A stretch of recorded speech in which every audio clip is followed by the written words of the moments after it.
Eh bien, salut à toi Zaknote, ici Machikoli pour une nouvelle vidéo. J'espère que tu vas bien, j'espère que tout se passe bien dans ta petite vie et dans tes petites lectures comme d'habitude. Si tu as retrouvé goût à la lecture au moment où cette vidéo sera postée. Aujourd'hui, on se retrouve pour une vidéo bilan lecture car moi, tu t'en doutes, j'ai pas encore eu trop de baisse de morale cette année, donc baisse de motivation, donc c'est plutôt cool, je suis à fond dans mes lectures. Et aujourd'hui, je vais te présenter un livre que j'avais acheté lors de la dernière fois que j'ai acheté des bouquins.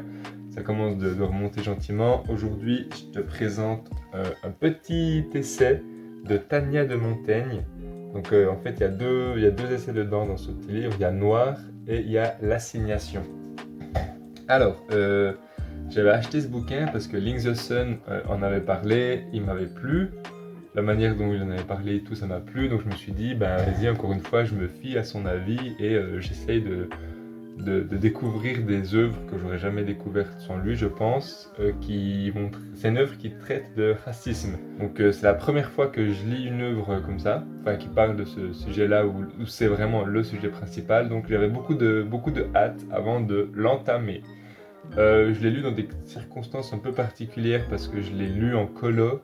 Enfin, je l'ai commencé en colo, mais j'arrivais pas trop à lire le soir, tu t'en doutes.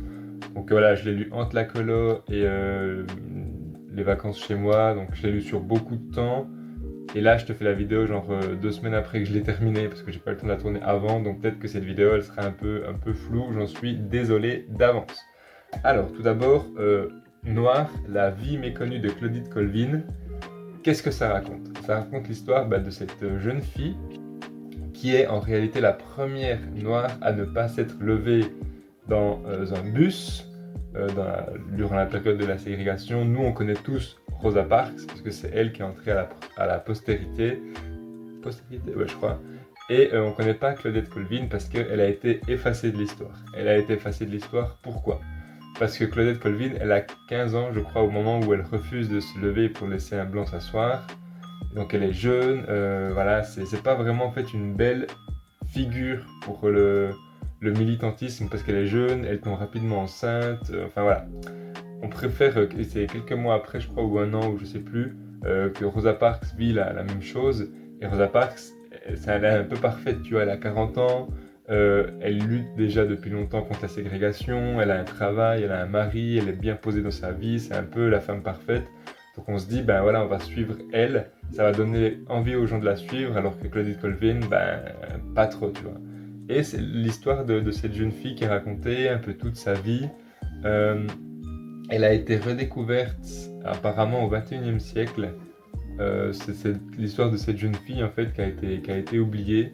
Donc voilà, on raconte sa vie, on raconte les lois Jim Crow, c'est les lois de la ségrégation dans les années 50 aux États-Unis, où il n'y avait plus d'esclavage, mais c'était quand même très, très coupé en deux. Enfin voilà, il y avait les bus pour les blancs à l'avant et les noirs à l'arrière. Il y avait des ascenseurs pour noirs, des ascenseurs pour blancs. Il y avait, enfin, c'était très raciste.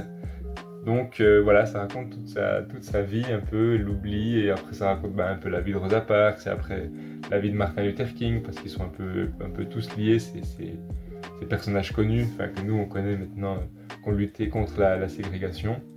Et c'était hyper intéressant parce que voilà, je connaissais pas du tout cette fille et tout ce qu'elle a fait, tout ce qui s'en est suivi. Enfin voilà, il y a d'autres figures hyper importantes qu'on connaît pas trop, mais on retient vraiment que Rosa Parks et Martin Luther King.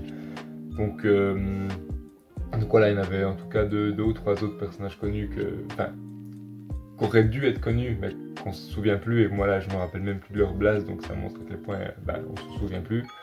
Mais voilà, premier essai très intéressant, c'était le plus gros essai, hein, c'était quasiment les deux tiers du livre. Euh, ouais, je vais contrôler, c'était ça. Et ensuite, c'était suivi de l'assignation, et en fait, c'est l'assignation que Link the avait lu. C'était pas, c'était juste, il a lu juste ça, il n'avait pas lu le premier essai. Donc, l'assignation, les noirs n'existent pas, ça explique, grosso modo, que les noirs, ils existent juste parce qu'on est raciste.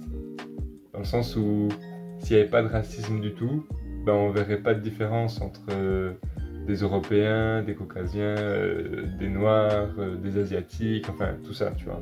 Donc c'est juste parce qu'on est raciste que les différentes races, du coup, en gros guillemets, elles existent. Et c'était hyper intéressant, ça parlait de plein de trucs, enfin ça dénonçait plein de trucs. Là, il y a un extrait assez parlant qui dit réfléchissez à la dernière fois que quelqu'un vous a dit j'adore la musique blanche, vous ne trouvez pas, c'est normal, ça n'est jamais arrivé. En revanche, impossible de compter le nombre de fois où vous avez entendu j'adore la musique noire. Donc c'est vrai que tu es là, ben oui en fait, même dans certains propos qu'on tient dans la vie de tous les jours, ben on est raciste sans s'en rendre compte parce on n'appartient pas à cette minorité. Donc, euh, donc voilà, c'était hyper intéressant. Là, bah, je me souviens plus trop de tout parce que je l'ai lu il y a longtemps. Mais j'ai quand même beaucoup aimé le, le style de l'auteur. On raconte, enfin, l'auteur, elle raconte pas mal sa vie dans l'assignation où elle explique un peu qu'au début, elle se rendait même pas compte qu'elle-même, elle faisait des trucs racistes parce que tous les gens autour d'elle faisaient des trucs racistes, donc elle les reproduisait même sur elle-même. Tu vois, ça parle beaucoup de sa coupe de cheveux qu'elle voulait à tout prix lisser pour pas que ça détonne sur ses camarades de classe. C'est donc une personne qui est née en France, qui a vécu en France, enfin voilà.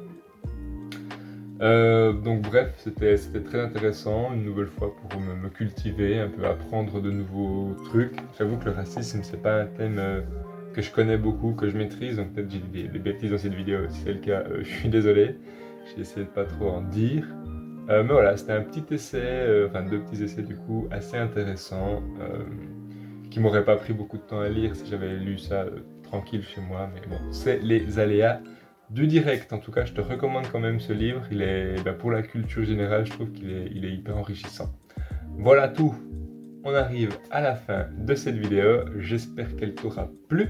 N'hésite pas à me donner ton avis en commentaire, à me dire si tu connaissais Claudette Colvin, mais honnêtement, je pense pas, sauf si t'es un mec super chaud. N'hésite pas à lâcher un petit pouce bleu, ça fait toujours plaisir. Et quant à moi, j'ai plus qu'à te souhaiter une bonne fin de journée, une bonne fin de soirée, une bonne nuit. J'espère de très belles lectures, hâte de revoir un peu tes vidéos du dimanche. Et d'ici ma prochaine vidéo, je te dis double ciao.